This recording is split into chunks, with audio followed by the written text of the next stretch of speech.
Baik, kemudian masuk ke ayat yang berikutnya, Al-Latif dan Ummahatul Mukminin. Ya Allah Subhanahu wa taala munculkan di surat Al-Ahzab. Ya Allah Subhanahu wa taala munculkan di surat Al-Ahzab. Nah, surat Al-Ahzab itu adalah surat yang dimulai dengan ya ayyuhan nabi. Ya ayyuhan nabi. Dan nanti kalau kita cari surat-surat di Al-Qur'an yang dimulai dengan ya ayyuhan nabi ada 3 surat. Ada surat Al-Ahzab, kemudian ada surat At-Talaq, dan ada surat At-Tahrim. Yang ketiga-tiganya dimulai dengan ya ayyuhan nabi. Dan pembahasan dari ketiga surat itu ya nanti berkaitan dengan tema keluarga. Entah pernikahan, entah talak, ya entah kemudian masa iddah, ya entah itu hubungan suami istri atau kemudian tuan dengan budak-budaknya. Ya tapi ya secara umum ya nanti yang paling utama adalah membahas tentang keluarga Nabi Muhammad SAW.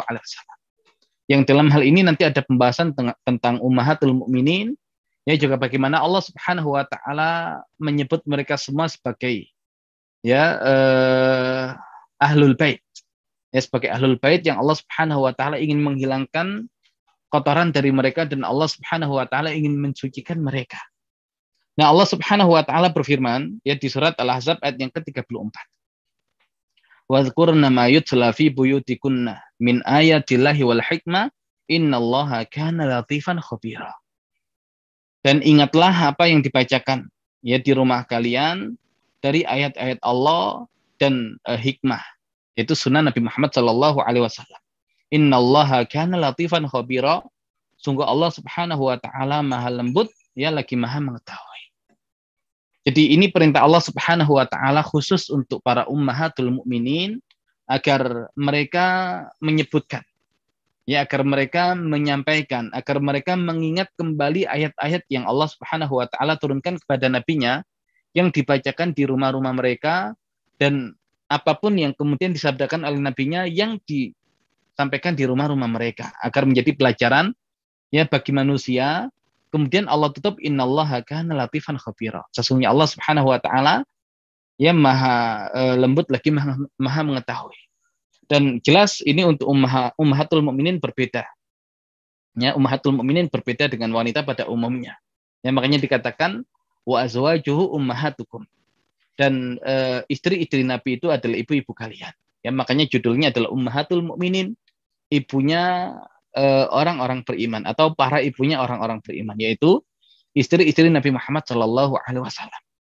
Ya, sehingga rumah mereka istimewa, beda dengan rumah-rumah yang lain. Di rumah ini kemudian kadang turun wahyu, ya Nabi menyampaikan wahyu Al-Quran kepada mereka, ya mengajarkan ayat-ayat Al-Quran kepada mereka, mengajarkan dan menyampaikan hadis kepada mereka. Nah, karena keistimewaan inilah yang kemudian Allah perintahkan mereka untuk menyampaikan hal itu ya kepada orang lain, ya sebagai sebuah ya perintah dari Allah Subhanahu wa taala. Tapi kenapa ditutup? Ya innallaha kana latifan khabira. Nah, nanti ada yang mengkaitkan dengan latifnya Allah Subhanahu wa taala berkaitan dengan ayat-ayat Allah, Al-Qur'an. Kalau khabir berkaitan dengan hikmah yang disebutkan di ayat ini.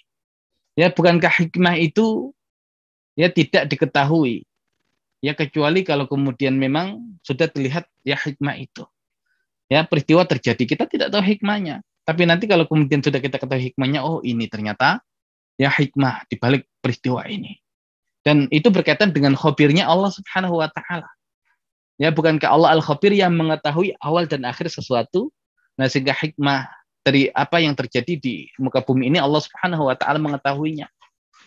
Ya, dan juga kalau hikmah dikaitkan dengan ya dengan hadis Nabi Muhammad SAW, ya juga ada khabirnya Allah di situ yang menyampaikan ya tentang wahyu yang nanti menjadi hadis Nabi Muhammad SAW.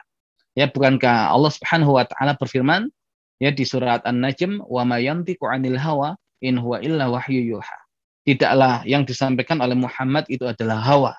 Ya, berdasarkan hawa nafsunya, in huwa illa wahyu yuha. Ya, tapi itu adalah wahyu yang diwahyukan.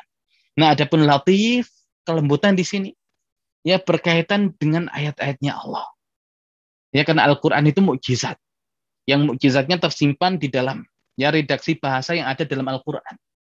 Ya karena mukjizat itu turun sesuai dengan kondisi masyarakatnya. Ya di mana bahasa ketika itu menjadi sesuatu yang sangat digemari oleh ya masyarakat Arab, ya sehingga Allah Subhanahu wa taala turunkan mukjizat berupa Al-Qur'an ya dengan bahasa yang tidak mungkin itu adalah bikinan manusia. Ya dan ilmu-ilmu yang Allah Subhanahu wa taala simpan di dalam Al-Qur'an itu sangat lembut. Ya makanya kita mengenal istilah lataif. Ya lataif Qur'aniyah. Ilmu-ilmu yang sangat lembut yang bertebaran di dalam Al-Qur'an. Yang tidak ada orang yang sanggup kecuali ya dia punya keahlian untuk melihat kelembutan itu dan mengambil pelajaran yang luar biasa dari apa yang Allah Subhanahu wa taala simpan di dalam Al-Qur'an. Ya jadi kalau lataif dia jamak dari latifah. Ya ayat dan ilmu yang sangat lembut. Ya dan ya kitab yang ditulis oleh Dr. Salah Al-Khalidi misalkan Lataif Qur'aniyah, kelembutan-kelembutan ilmu yang tersimpan di dalam Al-Qur'an. Nah, ini yang kemudian menjadikan para ummahatul mukminin berbeda dengan wanita yang lain. Ya, mereka istrinya Nabi, guru mereka adalah Nabi. Ya, sehingga mereka ketika menggali Al-Qur'an inspirasinya pun ya jelas akan berbeda dari para wanita yang lain. Ya, sehingga Allah perintahkan itu, mengingat kembali, membacakan, ya mengajarkan tentang ayat-ayat yang turun di rumah mereka dan juga hadis-hadis Nabi yang disampaikan ya di rumah-rumah mereka. Ada lataif di situ, ada ya khabirnya Allah Subhanahu wa taala berkaitan dengan ya dengan hikmah. Namun sebagian ada yang mengkaitkan, kenapa sih kok ditutup dengan innallaha latif, innallaha kana latifan khabira? Ya karena kelembutan Allah Subhanahu wa taala, Allah jadikan mereka tinggal di rumah yang istimewa. Ya di rumah itu kemudian turun ayat-ayat Allah di sana. Ya turun ataupun disampaikan hikmah-hikmah Nabi di sana. Nah, ini kalau bukan karena kelembutan Allah Subhanahu wa taala, ya mereka tidak akan ya mendapatkan kenikmatan yang seperti itu. Ya dan berkaitan dengan khabir, Allah tahu kalau mereka itu layak memang untuk menjadi istri-istri Nabi Muhammad sallallahu alaihi wasallam. Ya menjadi para ummahatul mukminin yang punya kelebihan melebihi wanita-wanita pada umumnya.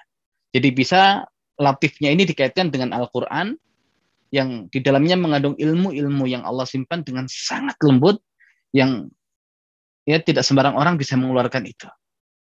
Ya, makanya kita diperintahkan untuk mentadabburi Al-Qur'an, mengambil mutiara-mutiara hikmah, mutiara-mutiara ibarat dan pelajaran yang tersimpan di dalam ayat-ayat Al-Qur'an yang itu sangat lembut sekali. Juga bisa jadi latifan di sini adalah kelembutan Allah Subhanahu wa taala yang memberikan kenikmatan kepada ya para wanita yang mereka itu Allah jadikan sebagai ummahatul mukminin yang tinggal di rumah yang tidak biasa, di rumah yang penuh dengan keberkahan, ya rumah yang kemudian dalam sirah nabawiyah pun dibahas dan menjadi konsep tersendiri. Ya bagaimana Nabi sandingkan rumah-rumah itu di dekat ya Al-Masjid An-Nabawi, masjidnya ya Nabi Shallallahu alaihi wasallam.